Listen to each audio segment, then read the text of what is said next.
It seems like a band of brothers, if you will. For these fathers, having breakfast satisfies the appetite and fills the soul. I just feel like, when I leave, I just feel, hey, I can't wait to come next week again and see these guys. David Ruhana's daughter Emily died of an untreatable illness in 2010.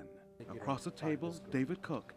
His daughter Leslie was murdered inside an Indianapolis restaurant in 2003. He's been coming to breakfast to help himself and others coping with grief. It's a sense of pride, knowing that maybe just by a little bit I have helped them come to a group of other guys who have lost children as a safe house place where they can be too. The gathering is very informal. I don't know what I've done, could have done it, but we never had this group.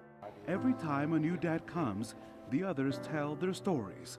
For Rick Rhodes, life has not been the same since losing Chris, and sharing about his life eases the pain.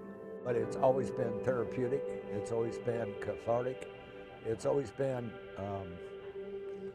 the ability to keep our son's memory alive. And I think that's what this group does.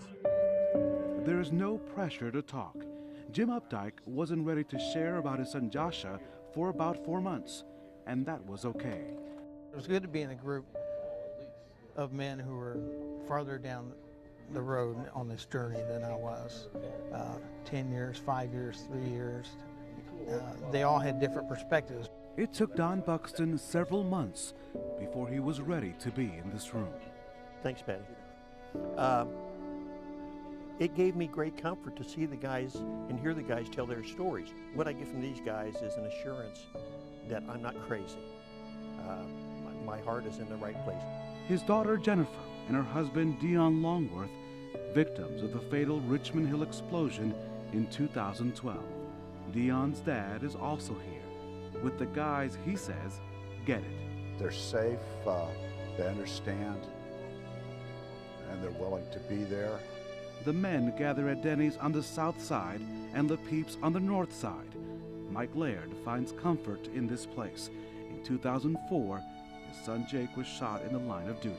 Don Ureen will never forget his son Jason and his girlfriend Sydney. They were killed while crossing the street on the north side of Indianapolis in 2011. It's around these tables we are together, and I don't think anything can ever divide us. That these dads seek advice, laughter, and strength. It's always on the menu.